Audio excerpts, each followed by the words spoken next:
welcome to the slow world, where the world quiets down and nature tells its story. Settle in and allow the weight of the day to drift away. There is nothing you need to remember. Simply listen as we follow a day in the life of a monarch butterfly. The story begins in a state of collective stillness, a silent, hanging congregation. It begins in the high branches of a single great fir tree in a quiet grove somewhere in the vast heartland of a continent. The night has been long and cool. The moon, a faint silver ghost, has set. The stars are beginning to fade into a sky that is slowly turning from deep indigo to a pale, misty grey. Here, clinging to the needles and the rough bark of the tree, are thousands upon thousands of monarch butterflies. They are not arranged in chaos, but in dense, overlapping clusters like shingles on a roof, or the petals of a great, strange, orange flower. Their wings, each a masterpiece of vibrant orange and black, are folded tightly shut, hiding their brilliant colour, showing only the paler, more muted pattern of their undersides. The entire tree, from a distance, seems to be covered in a cloak of dry, hanging leaves. Among them our monarch rests. She is a creature born of a miraculous transformation, having begun her life as a tiny, striped caterpillar on a milkweed plant hundreds of miles to the north.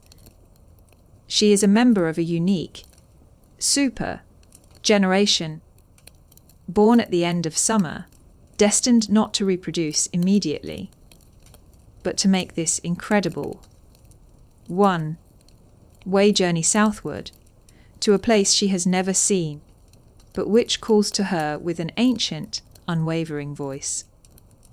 Her body is in a state of torpor, a cool, deep rest. The night's chill has seeped into her delicate form, making her muscles stiff, her movements impossible. She is utterly still, her 6 fine as thread legs gripping the rough fir needle with a strength that belies her fragile appearance. She is a tiny, sleeping jewel in a vast, silent cathedral of her own kind. The air is still and heavy, with the scent of pine and the cool, damp smell of the coming morning. The only sound is the vast, profound silence of the pre-dawn world. But a change is coming.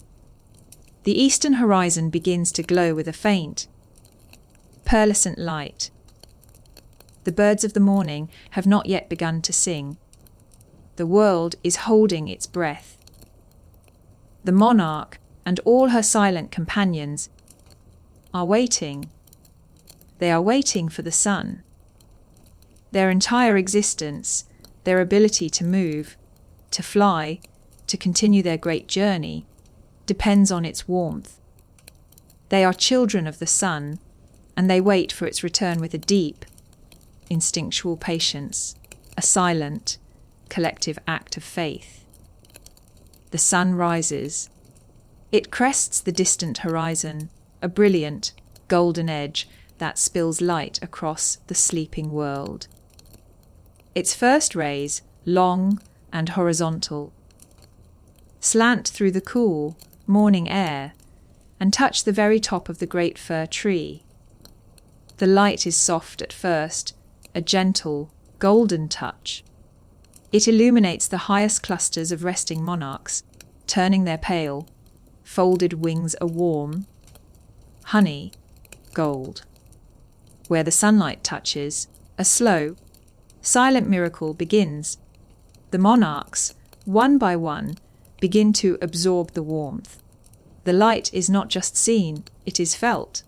It is energy. The heat begins to penetrate their delicate bodies, warming the flight muscles in their thorax. The deep chill of the night begins to recede. Our monarch, resting on a lower branch, is still in the cool shade. She remains still dormant. But as the sun climbs higher, the light filters down through the branches, and a single, warm patch of sunlight lands upon her folded wings. She feels it. A slow warmth spreads through her body. Her legs, which had been so stiff, begin to relax their grip.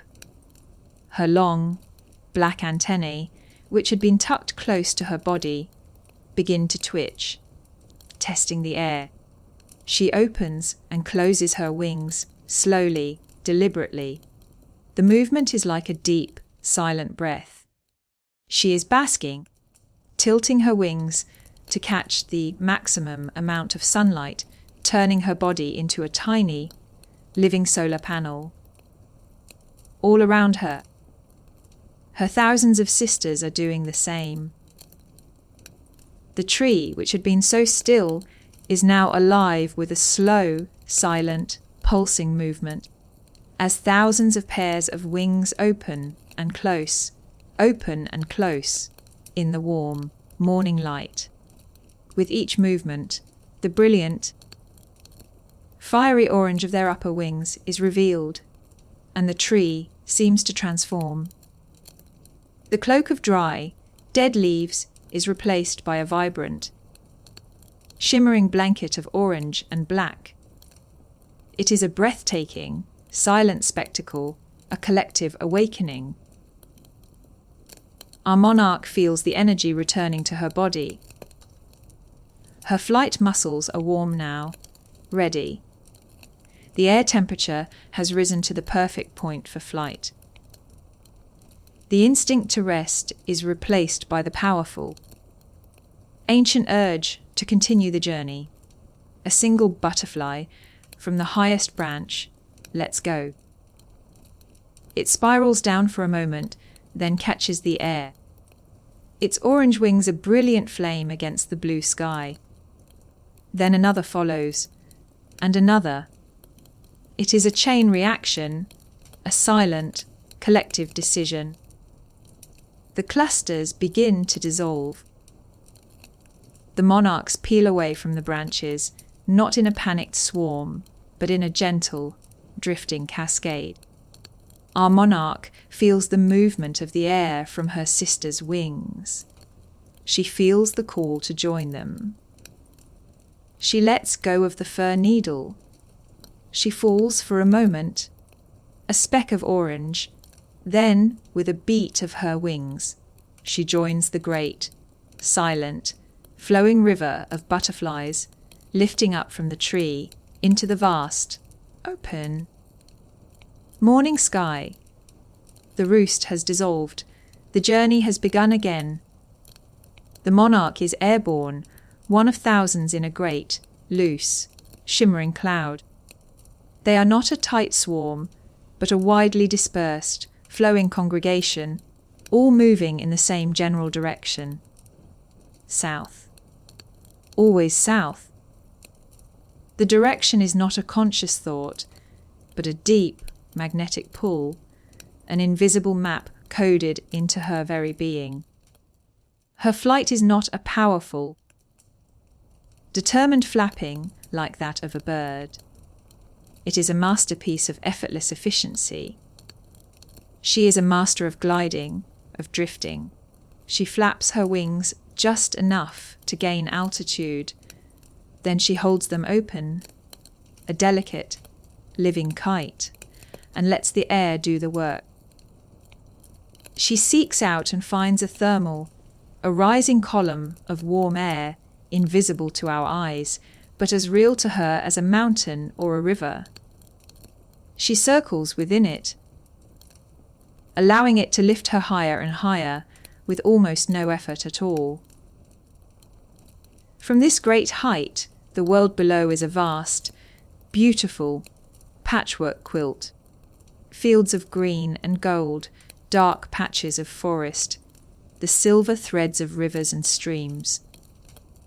She drifts on the high, level winds, the great, invisible currents of the atmosphere, covering miles with an astonishing conservation of energy. But she cannot fly on an empty stomach. The journey requires fuel. After an hour of high altitude drifting, she descends, spiraling down from the cool, high air into the warmer, more fragrant world near the ground. The great, communal river of butterflies disperses, each individual now focused on its own immediate need nectar. She flies low over a field of late, blooming goldenrod, its bright yellow plumes a beacon of sweetness. Her large, complex eyes are highly sensitive to colour, and she is drawn to the vibrant yellows, purples, and pinks of the autumn flowers. She chooses a single, large flower head and spirals down towards it. Her landing is a delicate, weightless touch.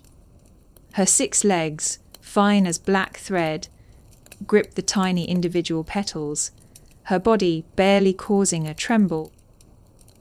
She uncurls her proboscis from beneath her head. It is a tiny, perfect, black straw, a marvel of biological engineering. She probes deep into the heart of a small floret, seeking the hidden well of nectar. She finds it and begins to drink. The nectar is a pure, sweet, liquid energy, a taste of sunlight and soil, the fuel that will power her journey. She drinks deeply, her body absorbing the precious sugars. As she drinks, she, too, becomes a messenger of life. Pollen from the goldenrod dusts her legs and body. When she moves to the next flower, she will carry this golden dust with her, ensuring the plant's future. She is a vital link in the chain of life, a quiet, beautiful agent of creation. She moves from flower to flower, her focus absolute. She is a small, living jewel, a flash of brilliant orange against the gold of the flowers. She spends a long time in the meadow, refueling, resting, gathering her strength. The sun is warm on her wings. The world is a quiet, peaceful place of scent and sweetness. There is no hurry. There is only the slow, rhythmic, and satisfying work of gathering the sun's energy, one flower at a time. With her body refueled, the monarch continues her journey southward. She flies not in a straight, unwavering line, but in a path that is a conversation with the landscape. She follows the contours of the land, using lines of trees, river valleys, and even the edges of roads as navigational aids. She is a small, fragile creature in a vast, and sometimes challenging world. The wind, which can be her greatest ally, can also be a formidable obstacle. A strong crosswind begins to blow, pushing her off her course. She does not fight it with brute force. She is too light, too delicate for that. Instead, she adapts. She flies lower to the ground, where the wind is less strong, taking shelter in the lee of a hill or a line of trees. She tacks against the wind like a small sailboat, making slow, zigzagging progress, her orange wings beating a little faster, a little harder. Her persistence is a quiet, gentle form of strength. She passes over a small town. The world of humans is a strange and confusing landscape for her. The hard, dark surfaces of rooftops and roads radiate a strange heat. The sounds are loud and jarring. The roar of a truck the distant barking of a dog. She navigates this alien world with caution, flying high above it, seeking the familiar green and brown of the natural world beyond. As the afternoon wears on, the sky begins to change. The bright, clear blue is replaced by a hazy, grey, white. Dark, heavy-looking clouds begin to build on the horizon. The air grows heavy, the wind becomes gusty and unpredictable. A storm is coming. The monarch senses the change in barometric pressure, the shift in the scent of the air. The instinct to fly south is replaced by a more urgent instinct to find shelter. Rain, for a butterfly, is a serious danger. The heavy drops can batter her delicate wings, weighing her down, making flight impossible. She begins to search for a safe haven. She flies low, her wings beating quickly now, looking for a place to wait out the storm. She finds an old, overgrown apple orchard. The gnarled branches of the trees are thick with leaves, offering a protective canopy. She flies under the branches and finds a large, broad leaf on the underside of a low, hanging bough. She lands on it, clinging tightly with her legs, her wings folded shut. The first drops of rain begin to fall, large and cold. They drum on the leaves above her, a loud, percussive sound. The wind tosses the branches, and her leafy shelter sways back and forth. But she is safe. The leaf is a perfect waterproof roof. She waits. She is a tiny, patient mariner, riding out a storm in a safe harbour. She does not know how long the storm will last. She only knows that she must wait. Her journey is not a race against time, but a slow, deliberate dance with the elements. And sometimes the dance requires perfect, absolute stillness.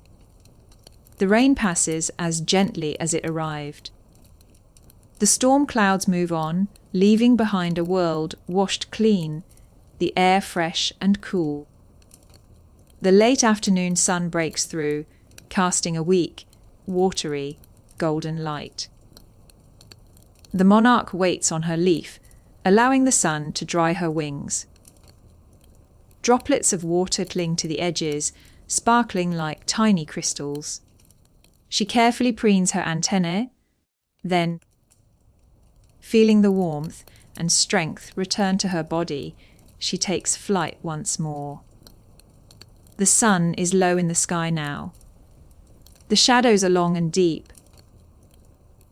The instinct to travel south for the day is waning, replaced by the final, powerful urge of the evening to find a place to roost for the night.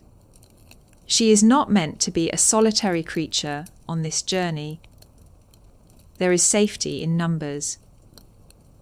She begins to fly with a new purpose, scanning the landscape not for flowers, but for a suitable resting place.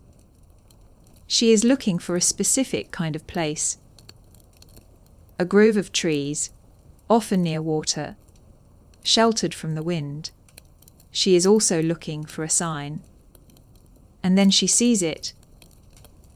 A single monarch butterfly, then another, flying in the same direction. She joins them. The small group becomes a stream, a river of orange, all flowing toward the same unseen destination. They are following a silent call, a chemical signal perhaps, or a shared, ancient knowledge. The river of butterflies leads to a stand of tall pine trees near the edge of a quiet lake. As she approaches, she sees a breathtaking sight. One of the trees is already alive with monarchs. Thousands of them are circling, drifting, and beginning to settle on the branches. The dark green of the pine is being transformed, painted in vibrant strokes of orange. She joins the circling throng, her flight a slow, graceful spiral around the chosen tree.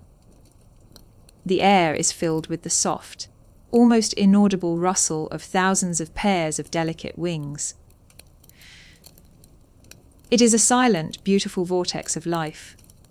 She chooses a branch, one already heavy with her sisters. She glides in, her flight slowing to a stall, and lands gently amongst them. She finds a secure foothold on a pine needle and is immediately surrounded by the quiet, still presence of her kind. The warmth from their collective bodies is a subtle, comforting thing. She shuffles her wings, finds a comfortable position, and folds them shut. Her brilliant orange disappears once more, replaced by the mottled, camouflaged pattern of her underwings. She becomes one with the cluster, a single, small part of a great, living, breathing organism. The tree is now their shared home, their temporary sanctuary for the night. The last of the sun's light fades from the sky. The world is painted in the soft, deep blues and violets of twilight. The circling butterflies have all settled. The great tree is now fully adorned, its branches heavy with the quiet weight of tens of thousands of monarchs. The silent, rustling energy of the congregation has subsided into a deep, collective stillness. The temperature drops. The cool night air begins to seep into the grove. But inside the dense clusters of butterflies, a small amount of warmth is retained. By resting together, they protect each other from the worst of the chill. Our monarch is safe, tucked deep within a cluster. She is surrounded by the familiar, papery feel of her sister's wings. The wind, which was a challenge during the day, now moves gently through the high branches of the pine, creating a soft, sighing, shushing sound, a lullaby for the sleeping tree. She enters the same state of cool torpor in which she began the day. Her heartbeat slows. Her breathing becomes imperceptible. She is at rest. Her mind, if she can be said to have one, is not dreaming of the past or worrying about the future. It is simply still. It holds only the quiet, instinctual knowledge of her great purpose to fly south, to rest, to fly south again. The night deepens. The stars emerge, bright and cold in the clear, post-storm sky. A deer steps silently to the edge of the lake to drink, unaware of the silent, winged city hanging in the tree above. An owl calls from the distant woods, its voice a soft, lonely hooting. The monarch and her thousands of companions are oblivious to it all. They are lost in a deep, collective, and necessary rest, gathering their strength for the next day's journey. They are a single, beautiful, living testament to the power of gentle persistence, of quiet community, and of an ancient, mysterious, and unwavering instinct. The campfire. Your campfire crackles softly, a warm sound in the cool night. The butterfly rests, a tiny, folded prayer of life, held safely in the arms of the great tree, dreaming of the sun, waiting for dawn. Thank you for wandering with us in the slow world. May your rest be as gentle and deep as the monarch's stillness, and may sleep find you gently,